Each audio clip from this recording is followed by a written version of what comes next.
Hey there, David Chesworth coming to you from the beautiful Hilton Head Island at Hilton Head Health, and today we have another exciting episode of Health Talk. Today our guest is Tracy Mann. She's a registered dietitian who specializes in hormone health. She has a passion for building relationships and helping others. She's the founder and owner of Everyday Nutrition. She has a bachelor's of science in nutrition and is also a master's in nutrition and dietetics and has worked with the University of Nebraska Medical Center. Throughout her career, she has discovered her passion for serving women with hormone issues and went on to open her own practice, which is Everyday Nutrition. At Everyday Nutrition, she assists women holistically with hormone balance and overall health through improved nutrition and lifestyle choices. She specializes in PCOS, polycystic ovarian syndrome, which is a misunderstood disease that requires ongoing support to achieve maintenance. She has helped numerous women reduce or eliminate their symptoms without the use of hormonal birth control. So she has helped several more achieve pregnancy without medical intervention. She helps women of all ages naturally manage PMS, acne, cycle health, fertility, weight, and much more. So Tracy, that is a wealth of information that I feel like you're going to share with us today. Did I miss anything about that intro with you? No, I think you covered it all. Excellent. Covered it all. Well, so Tracy, can you please share with us a little bit more about what got you interested in this career path? Yeah. Well, I've always been interested in health and wellness and nutrition, just being a high school athlete. And I got sick in high school and started to just see how nutrition played a role in those illnesses and also how they impacted my nutritional health. But where I kind of landed on what I do now really started about 5 years into being a dietitian. Um, I I was hearing and seeing a lot of clients with this condition called PCOS. I had no idea what it was or how impactful it was on women's health until I started to investigate a little bit more. And I was very frustrated that the main medical treatment was hormonal birth control. I was like, there has to be some other ways to help manage all of these symptoms. And so that's what started my deep dive and really started forming my passion for helping others. So I'm sure we'll get more into this, but what are some non-medicinal hormonal ways to treat PCOS? Yeah, I like to approach it from a foundational hormone approach, which is really insulin and cortisol. So, cortisol, a lot of people I think know, is related to a stress response in the body. And insulin is the main hormone that helps regulate our blood sugars. And when we start to have some inefficiency occurring with insulin, it leads to a lot of the symptoms that women with PCOS have. And what I'm learning as I continue my dive into women's health is it actually impacts a lot of symptoms that women, even without PCOS, have. Interesting. So Yeah. so in a lot of cases with PCOS, it's really driven by an insulin imbalance. Did I understand that correctly? Yes, about 70 to 80% of women diagnosed with PCOS have insulin resistance. And is that to your knowledge, is that a cause and effect? Like the insulin resistance leads to the PCOS, or does the PCOS result in insulin resistance?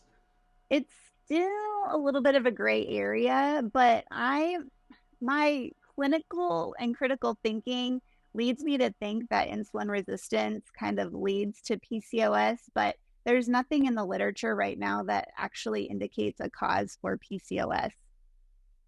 Okay, so that's still an uncharted territory of things to learn.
See, so for anyone listening who maybe doesn't fully understand when you say macro balancing, can you explain a little bit more what you mean by that?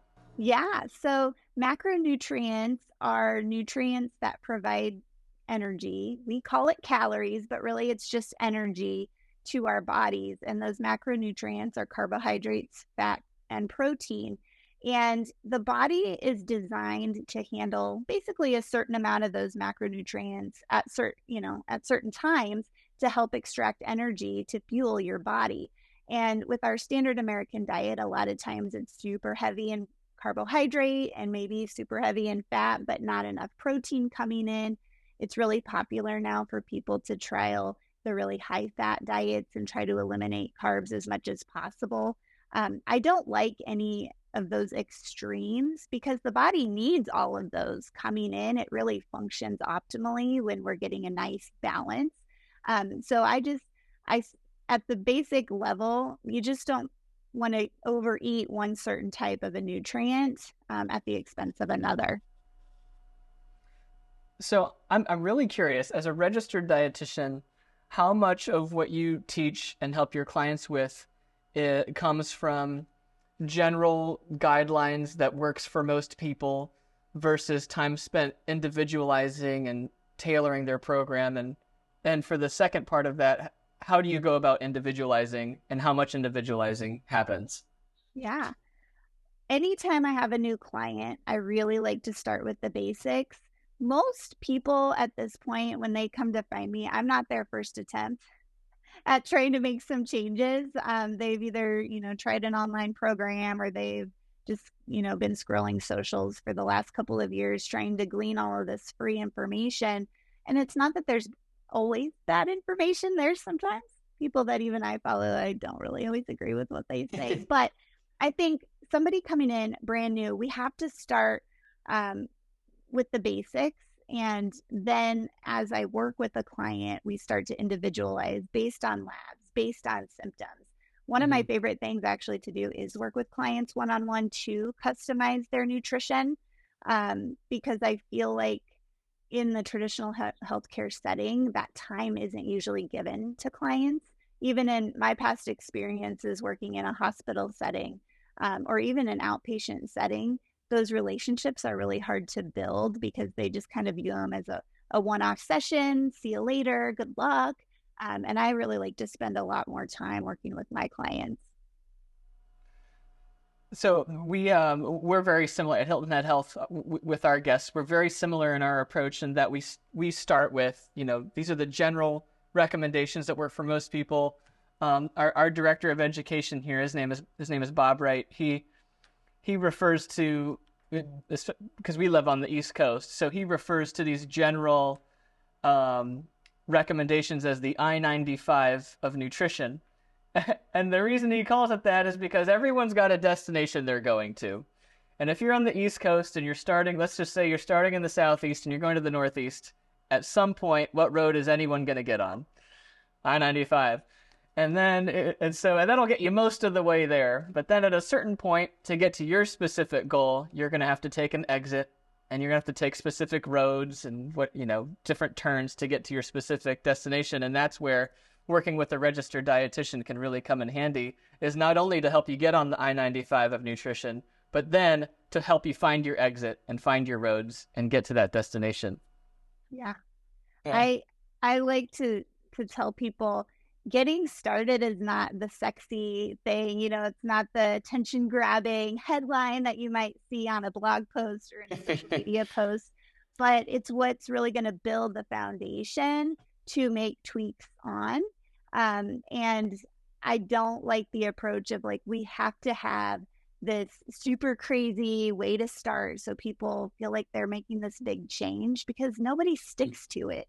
And so I think people who really care about a client's long-term success will start with the basics. That I-95, I like that. Yeah.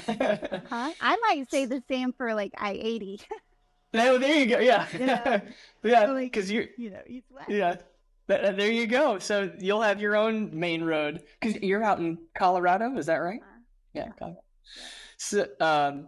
So so I'm coming to you. I'm a client of yours.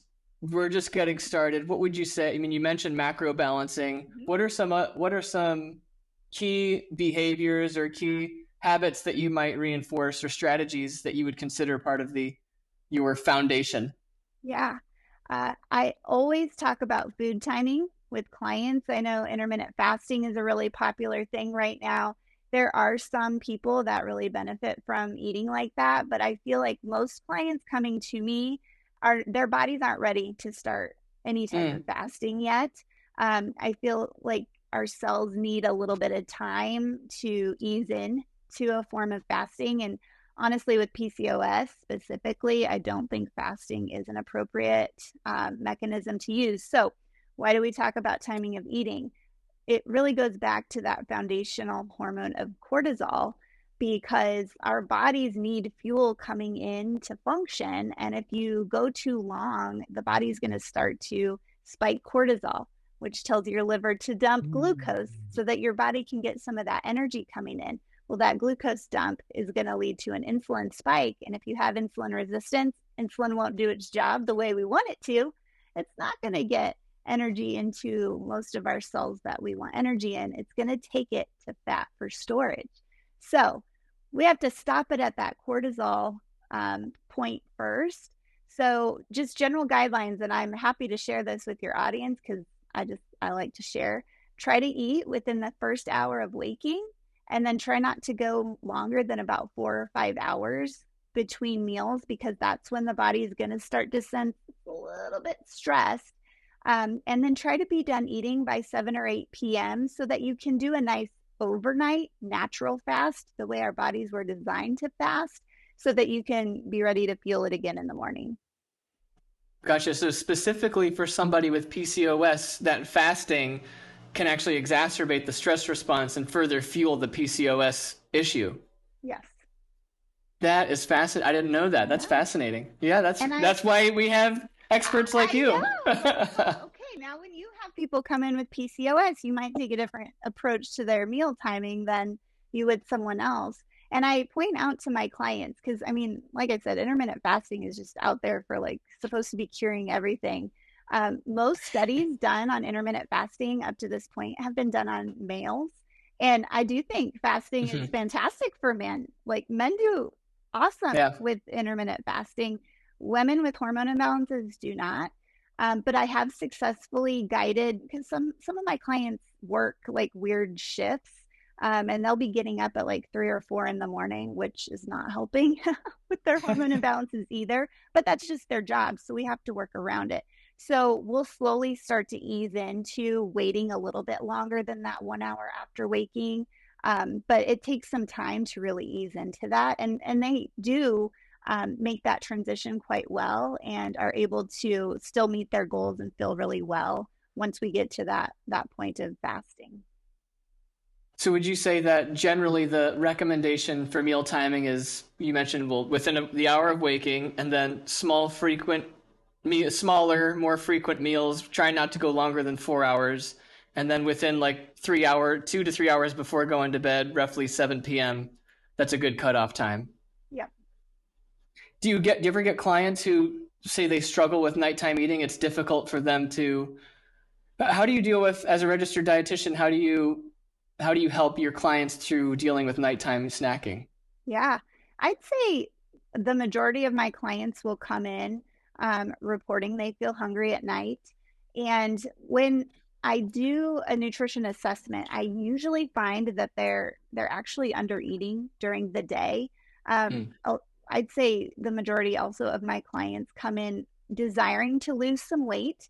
And the common recommendations that are usually provided by their healthcare team is eat less and exercise more. So in their mind, they're trying to eat less as a way to lose Mm. weight, but they're under eating during the day. And at a certain point, your body is telling you it needs food, like it needs nutrients to function. And so you're going to start to spike some hunger signals. And I find nighttime is really common because that's when we finally sit. We're starting to rest. We're starting to listen to our bodies. So it's pretty amazing. Usually within about the first week of implementing the new timing, and ensuring that when they do eat their meals and snacks, that they're getting enough to eat. They'll start to say, I'm not hungry at night anymore. Like, I know, it's amazing when you feel your body during the day, it's not hungry at night. So you might even say like the first week it might be uncomfortable. Trust the process. Go for that meal frequency. Make sure you're getting a substantial meal so that you're satisfied. Yeah. And that's probably, I imagine, where some of that macro balancing comes in, because if someone's not getting enough protein or fat and too much carbs, they might They're unsatisfied. Yeah, unsatisfied. Yep. So we've got meal timing, macro balancing. Are there any other key pillars of yours when someone first gets started with you? Yeah. I've got some supplements that I have a main three that I usually tell people. We can start with these. I feel pretty comfortable recommending them, even if we don't have lab work back.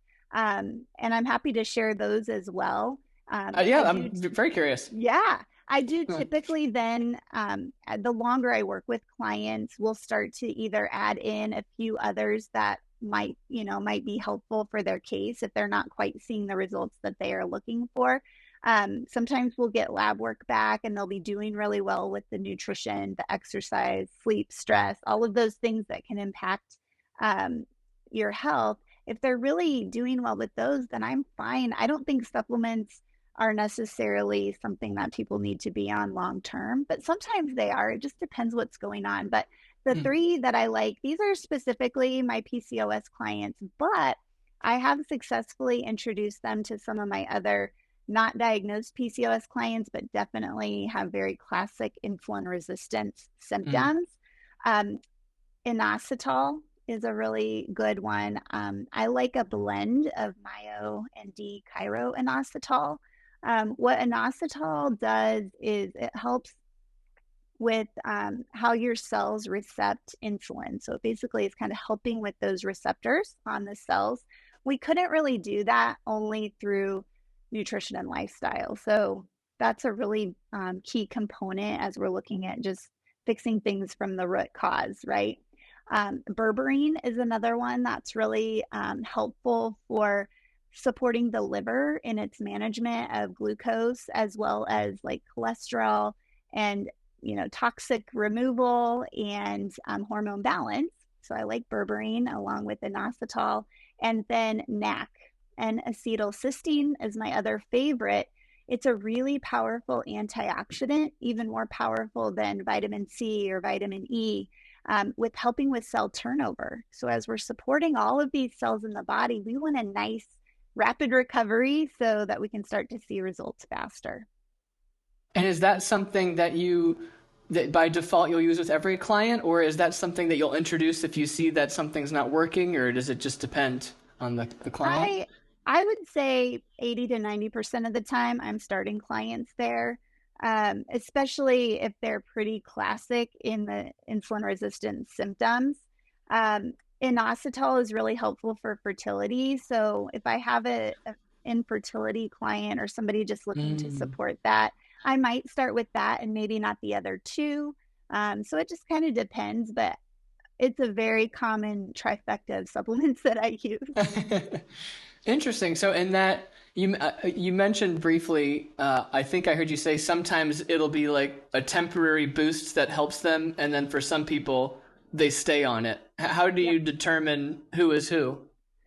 This is where that individualization piece comes in. We monitor all the symptoms, make sure they're meeting their goals that we have set. If I'm working with clients on like a 6-month or a 12-month program, we'll recheck labs at least once or twice, just to see if that insulin response is coming down. But I'd say most often I go by symptoms and make adjustments based on that. Gotcha. So you've got the macro balancing, the meal timing, and supplements that, you've got 3 general supplements that you might use for a wide variety of your clients, but you can also tailor them and individualize as needed as they go. Okay, yeah. Cool. I haven't heard of any of those supplements before. Those are all new supplements for me. Yeah, I know. I do. I need to check them out after this. Go learn about them. But that's really interesting, especially, how one of them, I'm not going to remember is more useful for fertility, whereas the other two are kind of general for all of them. Am I understanding that correctly? Okay. Yep. So, yes, it's the inositol is the one Inositol. that's helpful for fertility specifically because it really is helpful at the ovarian level Mm-hmm. of the body, ovarian cells.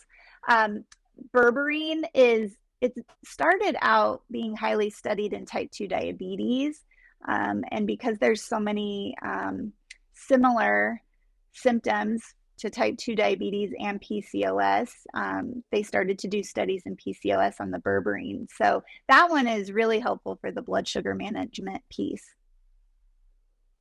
So a lot of the clients that we get, we refer to them as guests here at Hilton Head I Health because love we're, yeah, it's because they're coming to stay with us. It's a healthy vacation. They're also there to change their lives, live healthier. So a lot of them, all like you, come to us because they want to lose weight. And it's not uncommon to see someone with PCOS or to see someone with other hormone related issues, but the core theme that we see is weight. And I know that you said that you get a lot of clients who come to you about weight, and you mentioned insulin plays a role with that.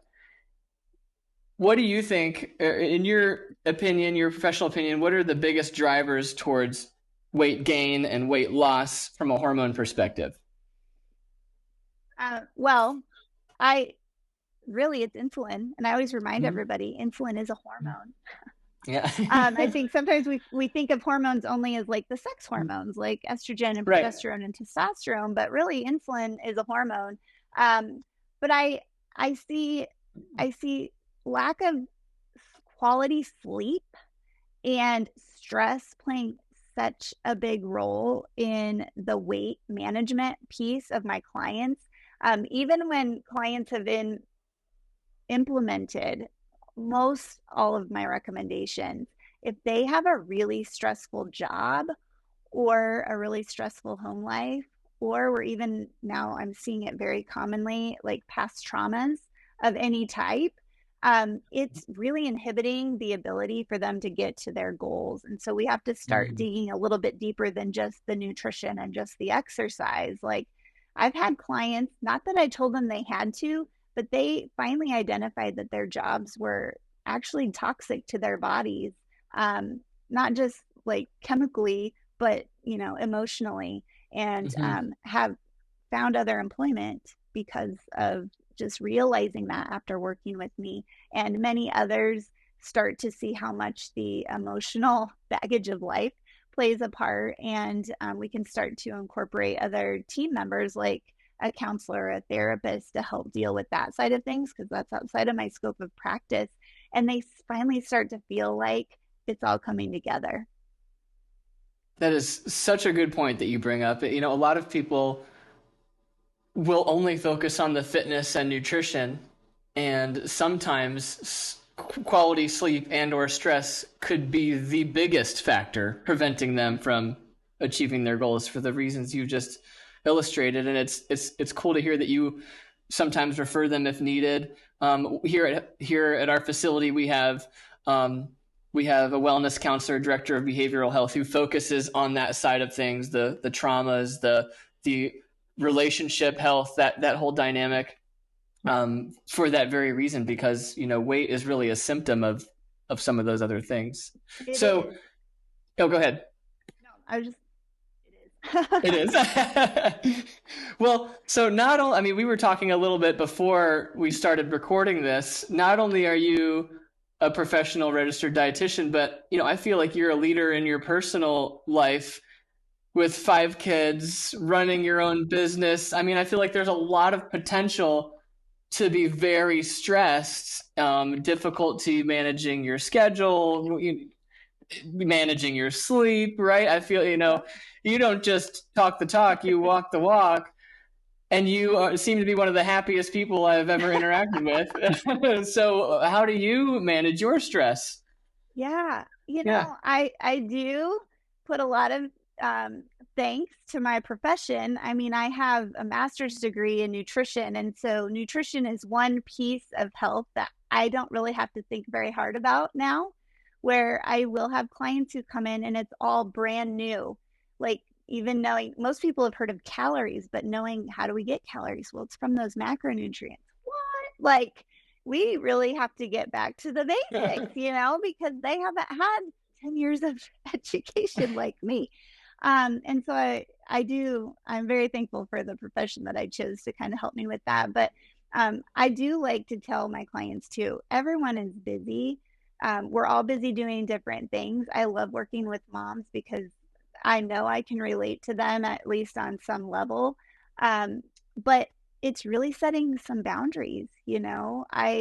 I could stay up until 2 a.m. doing things around my house. There is always stuff to do around my house, but I know that will not help me feel better tomorrow. So sometimes I'll leave dishes in the sink. I will leave the pile of toys because I have to get some quality sleep or I will be done for.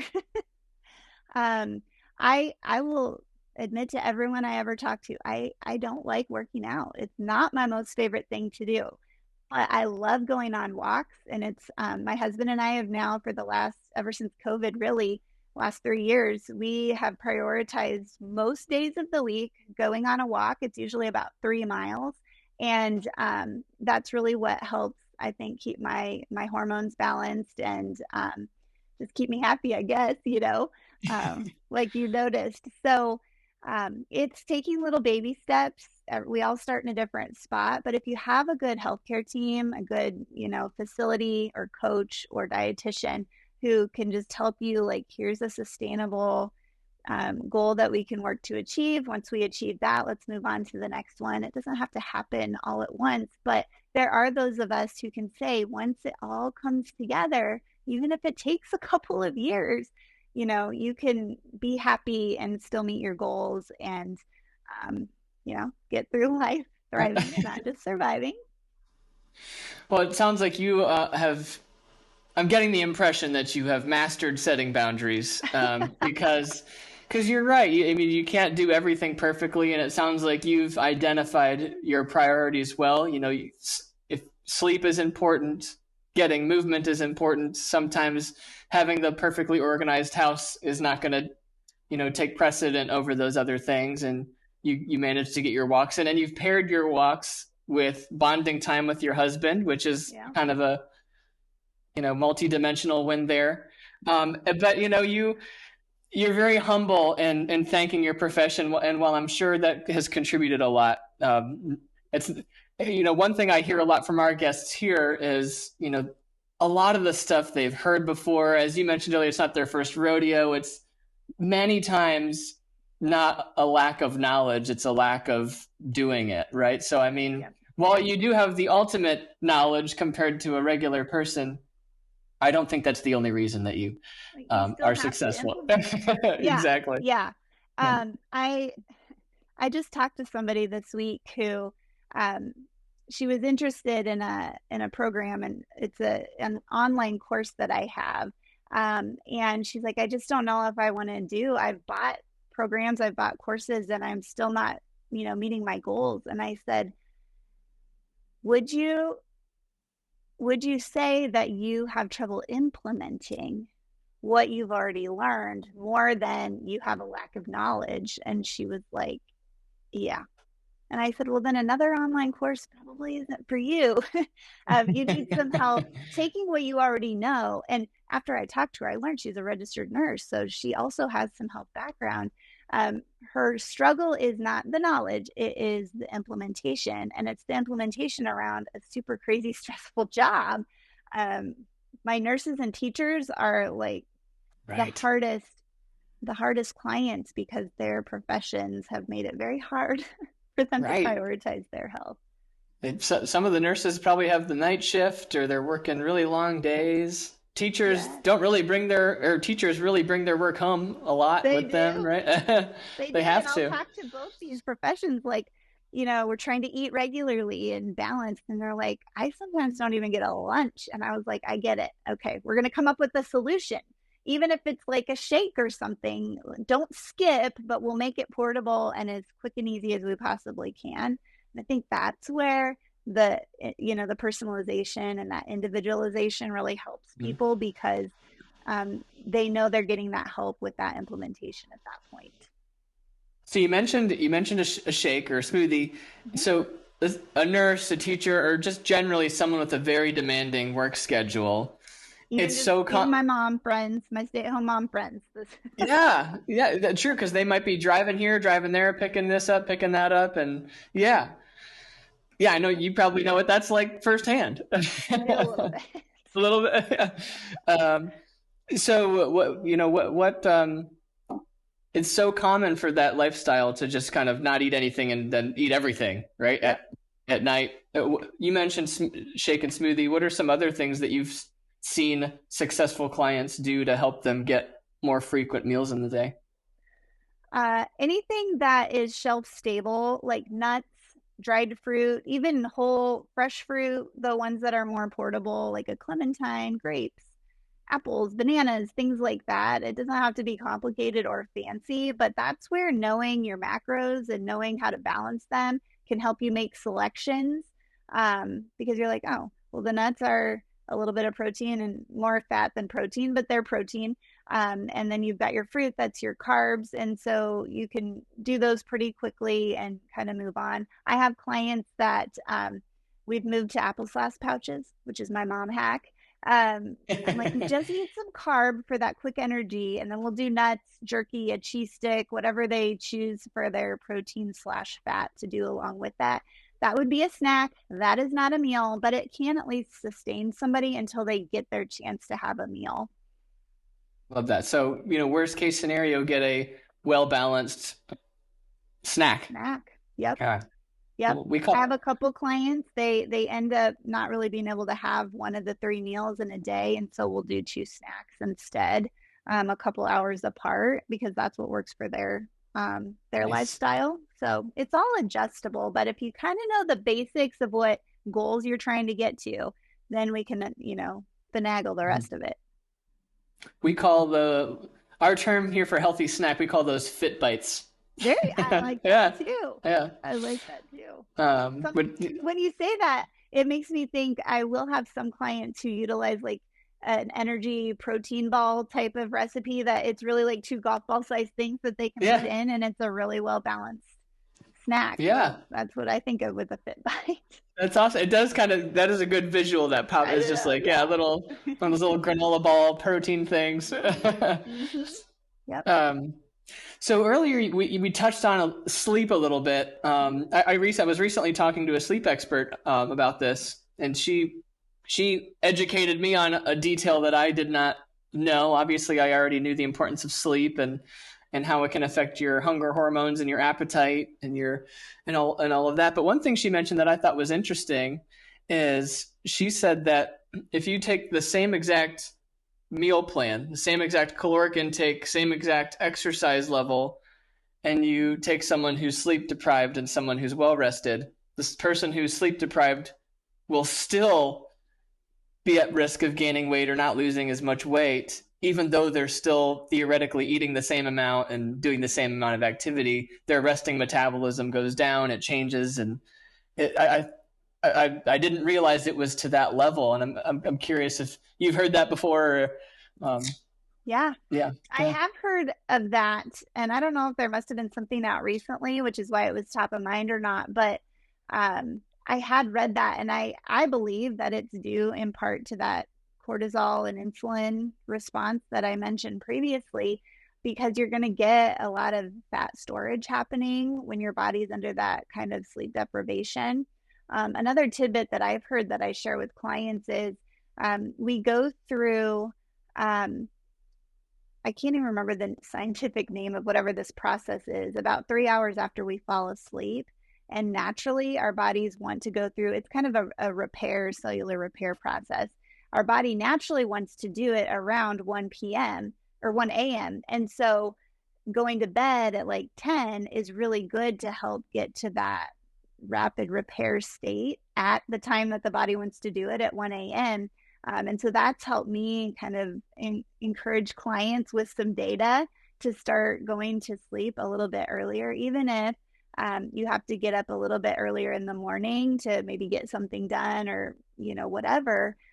You're going to get more quality sleep if you can go to sleep a little bit earlier. love that.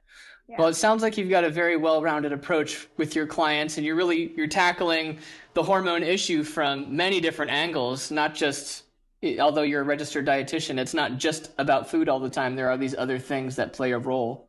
Yeah. Um, well, we are starting to get close to the end of our time together today. Are there any words of wisdom that you'd like to leave with our listeners today? Yes, I would. I work with so many clients, like I mentioned, who they've tried different things in the past, and they come to me saying, um, basically, that they feel like something is wrong with them, that they can't do it, things don't work for them. And I just want to encourage people who maybe are starting to feel that way that if you can find the right care team or the right person to help you, um, you can see results and you can get to your goals, even if other approaches haven't worked in the past. So, not to give up, and it's never too late to focus on your health. Love that. It's never too late. Never That's too late. awesome. Never too Yeah. late. How can our listeners learn more about what you do, or can they continue following you, or is there anywhere they can find you? Yeah, I feel like I'm most of the common places. I have a website. It's everydaynutritionllc.com. I know it's long, but it's there. On social media, for the listeners who have PCOS or suspect they might have PCOS, I'm on Instagram at manage.pcos.naturally. And for anybody else who doesn't have PCOS but wants a little insight into what I do with nutrition, dietitian_Tracy is where you can find me. Lots of places we can find you. Lots of Love it. places. If you want to Yeah. find me, you'll find me. I love it. Well, Tracy, thank you so much for your time today. It's been a pleasure. We'll have to have you back on sometime. Yeah, I'd love to. Awesome. Cool. Okay. So, all right. Well, everybody, thank you so much for joining us today for another episode of Health Talk with Tracy Mann, talking about hormones, nutrition, and the role that they play. If you enjoyed today's episode, let us know. If you have other questions for me or for Tracy, let us know. Also, remember, at the end of the day, this podcast is for you. Who else would you like us to interview? What other questions do you have that you'd like us to get answered? Thanks for joining us. We'll see you next time.